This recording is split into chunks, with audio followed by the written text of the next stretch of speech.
33,000 foot से गिरकर भी वो कैसे बच गई? प्लेन क्रैश में जिंदा बची एक लड़की की कहानी। इंसान की जिंदगी कब कैसे चली जाए ये कोई नहीं जानता। ऐसे ही कौन कब मौत को मात दे दे ये भी कोई नहीं जानता। कई बार ऐसे भी चमत्कार होते हैं जिनमें जान बचने की कोई गुंजाइश नहीं होती, लेकिन फिर भी कोई जिंदा बच जाता है। ऐसी ही है आज की कहानी। उस प्लेन क्रैश की कहानी जिसमें एक लड़की जिंदा बच गई। वो बिना पैराशूट के नीचे गिरी पर उसकी सांसें चलती रही। जिसे लोग कहते थे कि वो दुनिया की सबसे खुशकिस्मत लड़की है, वो खुद को दुनिया की सबसे बदकिस्मत क्यों बताने लगी? जानिए पूरी कहानी। ये हादसा चेकोस्लोवाकिया देश में हुआ था।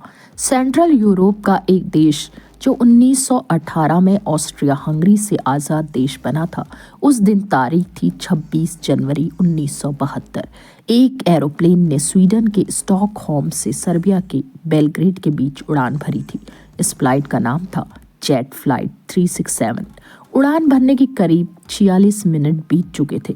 फ्लाइट में कुल 28 यात्री थे। उस समय तक सब कुछ ठीक चल रहा था। फ्लाइट उस समय करीब 33,000 फुट की ऊंचाई पर थी। एक एयर होस्टेस खाने के सामान की ट्रॉली लेकर पैसेंजर्स को देने आ रही थी। तभी फ्लाइट के लगेज कंपार्टमेंट में एक जोरदार धमाका हुआ। धमाका इतना तेज था कि हवा में ही प्लेन के 3 टुकड़े हो गए। प्लेन में आग लग गई और तेजी से फ्लाइट पूरे मलबे में तब्दील हो गई। इस धमाके के साथ प्लेन के टुकड़े नीचे गिरे। जहां ये टुकड़े गिरे वो जगह थी चेकोस्लोवाकिया के एक गांव के पास। वहां बर्फ की मोटी चादर फैली हुई थी। इन्हीं बर्फ के ढेर में प्लेन का मलबा गिरा। जब ये हादसा हुआ तो वहां से कुछ दूरी पर रहने वाले एक गांव वाले उसे देख रहे थे। इस शख्स का नाम था ब्रूनो हॉन्क। जब वहां प्लेन का मलबा गिरा तब वो जल ही रहा था। उसी समय ब्रूनो वहां पहुंचे। उसी समय अचानक उनकी नजर एक जगह जाकर ठिठक गई। यकीन नहीं हुआ क्योंकि एक जगह कुछ हलचल हो रही थी। दर्द से कराहने की कुछ आवाज आई। उस दर्द भरी आवाज का पीछा करते हुए ब्रूनो वहां पहुंचे। देखा एक लड़की फंसी हुई है। चूंकि ब्रूनो दूसरे विश्व युद्ध में मेडिकल टीम का हिस्सा रहे थे, इसलिए उन्होंने तुरंत उस लड़की को बेहद ही संभाल कर बाहर निकाला और फर्स्ट एड दिया। उस लड़की के दिमाग में गहरी चोट लगी थी।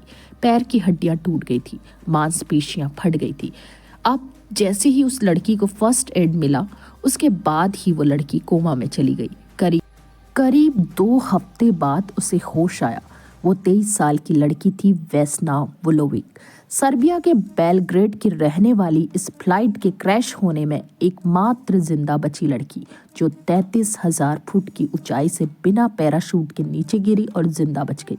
ये खबर पूरी दुनिया के लिए किसी चमत्कार से कम नहीं थी, क्योंकि इस पर किसी को भरोसा कर पाना ही मुश्किल था। पर यह सच था। खुद वेस्ना वुलोविक को भी यकीन नहीं था कि आखिर वो जिंदा कैसे बची। पर उस समय उसकी कमर से निचला वाला हिस्सा काम नहीं कर रहा था। वो पैरालाइज्ड हो चुकी थी। वो चल नहीं सकती थी। पर यह चमत्कार कैसे हुआ, वो कैसे बच गई, इस पर रिसर्च होने लगी।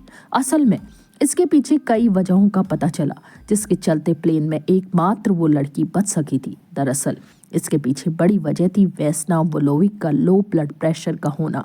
दूसरी वजह थी, जब ये हादसा हुआ तब वह खाने की ट्रॉली लेकर आ रही थी। उसी समय प्लेन क्रैश हुआ और 3 टुकड़े हुए तो ट्रॉली प्लेन के एक हिस्से में टकराकर फंस गई थी। इसी प्लेन और ट्रॉली के बीच के स्पेस में वेस्ना ऐसे फंसी कि वो दोनों तरफ से कवर हो गई। तीसरी वजह थी प्लेन क्रैश होने के बाद बर्फ की मोटी चादर पर गिरना, क्योंकि जब वो 33,000 फुट की ऊंचाई से नीचे गिरी तो बर्फ से टकराने की वजह से काफी हद तक क्रिया प्रतिक्रिया जैसा रिएक्शन नहीं हुआ था। अब यहाँ पर सवाल ये उठता है कि आखिर वेस्ना को लो ब्लड प्रेशर होने की वजह से जान कैसे बची? असल में जब किसी का लो ब्लड प्रेशर होता है तो उसे किसी फ्लाइट में नौकरी मिल ही नहीं सकती, लेकिन वेस्ना को एरोप्लेन में ही काम करने की इच्छा थी। इसके पीछे की कहानी ये है कि वेस्ना एक बार फ्लाइट से लंदन घूमने गई थी। उसी दौरान उसे लगा कि वो फ्लाइट अटेंडेंट बन सकती है, इसलिए 22 साल की उम्र में वो अपने इस सपने को पूरा करने के लिए एक दोस्त से मिली। साल 1971 में उसे सर्बिया की नंबर 1 एयरलाइंस में नौकरी मिल गई। लेकिन नौकरी मिलने की कहानी भी बड़ी दिलचस्प है।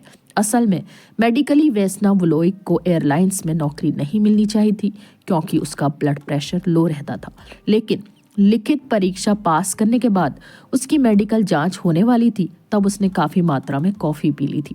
कॉफ़ी पीने से उसका ब्लड प्रेशर बढ़ गया, यानी लो ब्लड प्रेशर अब नॉर्मल हो गया और मेडिकल जांच में वो पास हो गई। इस तरह उसे एयरलाइंस में नौकरी मिल गई। इस हादसे से पहले सिर्फ 8 महीने तक उसने नौकरी की थी। जब उसने 8 महीने की नौकरी पूरी की तब उसे जेट फ्लाइट 367 का क्रू मेंबर बनाया गया। जिस 26 जनवरी 1972 को यह हादसा हुआ, उस दिन भी इत्तेफाक से उस फ्लाइट में वैसना को ही होना था। असल में उस फ्लाइट में वैसना नाम की दूसरी लड़की की ड्यूटी थी, लेकिन नाम समान होने की वजह से स्टॉकहोम से बेलग्रेड जाने वाली फ्लाइट में वैसना वोलोइक की ड्यूटी हो गई थी। इस हादसे से पहले सिर्फ 8 महीने तक उसने नौकरी की थी। जब उसने 8 महीने की नौकरी की तब उसे जेट फ्लाइट 367 का क्रू मेंबर बनाया गया। जिस 26 जनवरी 1972 को यह हादसा हुआ, उस दिन भी इत्तेफाक से उस फ्लाइट में वैसना को नहीं होना था। असल में उस फ्लाइट में वैसना नाम की दूसरी लड़की की ड्यूटी थी, लेकिन नाम समान होने की वजह से स्टॉकहोम से बेलग्रेड जाने वाली फ्लाइट में वैसना वोलोइक की ड्यूटी हो गई थी। इस हादसे के बाद 28 यात्रियों और क्रू मेंबर्स में एकमात्र जिंदा बचने वाली वैसना वोलोइक को पैराग्वे के हॉस्पिटल में इलाज के लिए भर्ती कराया गया था। इसमें इलाज के करीब 10 महीने बाद ही वैसना फिर से चलने फिरने लगी थी, लेकिन उसकी शारीरिक हालत ऐसी हो गई थी कि वो कभी मां नहीं बन सकती थी। इस वजह से ही उसकी शादी तो हुई पर जल्द ही तलाक भी हो गया। वैसना वोलोइक ने एयरलाइंस में फिर से ड्यूटी ज्वाइन करने की भी बात कही, पर उसे मना कर दिया गया क्योंकि अगर उसे कोई फ्लाइट में देखता, पैसेंजर्स को उस हादसे की याद आती और डर जाते। लेकिन यहाँ ये जानना ज़रूरी है कि आखिर 33,000 फुट की ऊंचाई पर वो हादसा हुआ कैसे था। तो बताया जाता है कि ये हादसा नहीं बल्कि आतंकी हमला था। बम को किसी सूटकेस के जरिए फ्लाइट के लगेज कंपार्टमेंट में रखा गया था। उस जमाने में एयरपोर्ट पर आज की जैसी चेकिंग भी नहीं होती थी, लेकिन इस घटना से जुड़े संदिग्ध आतंकियों के बारे में आज तक कोई सुराग नहीं मिल सका। लेकिन इस हादसे के कई साल बाद साल 2002 में एक इंटरव्यू के दौरान वैसना ने बताया था कि मेरे सहयोगियों को लग ही रहा था कि कुछ ना कुछ गलत होने वाला है, क्योंकि पायलट ने इस उड़ान से पहले करीब 24 घंटे तक खुद को होटल के कमरे में बंद रखा था।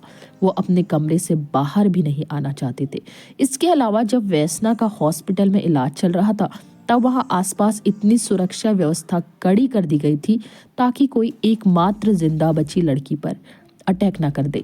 लेकिन वैसना का इस हादसे में बचना और उसके लो ब्लड प्रेशर का इससे क्या लेना देना है, इस बारे में एक्सपर्ट डॉक्टर बताते हैं कि जब भी आप हजारों फुट की ऊंचाई पर होते हैं और अचानक ऐसा हादसा होता है तो ब्लड प्रेशर काफी बढ़ जाता है और फिर ऑक्सीजन की कमी से दिल फट जाता है। उस फ्लाइट में दूसरे यात्रियों के साथ ऐसा ही हुआ होगा, लेकिन वैसना वोलोइक का ब्लड प्रेशर लो था। ऐसे में उसका ब्लड प्रेशर बढ़ा भी तो सामान्य लोगों की तुलना में काफ़ी कम रहा होगा, इसलिए वो सरवाइव कर गई। इसके अलावा वो खाने की ट्रॉली और फ्लाइट के एक हिस्से के बीच में बने स्पेस में फंस गई थी, तो आग की लपटों से बच गई और नीचे बर्फ की चादर से टकराने के बाद भी उसे उतना झटका नहीं लगा जितना सामान्य तौर पर लगता है। इन्हीं वजहों से उसकी जान बच गई। 33,000 फुट की ऊंचाई से बिना पैराशूट जमीन पर जिंदा आने की वजह से Guinness book of world record में साल 1985 में नाम दर्ज हुआ। आज भी ये रिकॉर्ड नहीं टूट पाया और शायद ही ये रिकॉर्ड कभी टूट भी सके। पूरी दुनिया इस हादसे में बची वैसना वोलोइक को बड़ी किस्मत वाली मानते हैं, लेकिन खुद वैसना वोलोइक अपने आप को दुनिया की सबसे बदकिस्मत मानती है, क्योंकि इस हादसे में भले ही वो बच गई, लेकिन उसकी हंसती खेलती जिंदगी उसी दिन से बर्बाद हो गई। क्योंकि वो जिंदा तो थी, लेकिन सामान्य इंसान की तरह नहीं, क्योंकि उसकी सेवा उसके माँ बाप करते थे और सेवा करते करते उनकी मौत हो गई। वो खुद एक कमरे में अकेले रहने को मजबूर हो गई थी। कभी देश के लिए हीरो बन चुकी वैसना 66 साल की उम्र में साल 2016 में जब एक बंद कमरे में आखिरी सांस लेती है, तब उन्हें देशभक्त नहीं बल्कि देशविद्रोही कहा गया था। असल में यूगोस्लाविया के टूटने के दौरान सरकार विरोधी विरोध प्रदर्शनों में उन्होंने भाग लिया था, जिस वजह से 1990 के दशक की शुरुआत में उन्हें जेट एयरलाइंस की नौकरी से निकाल दिया गया था।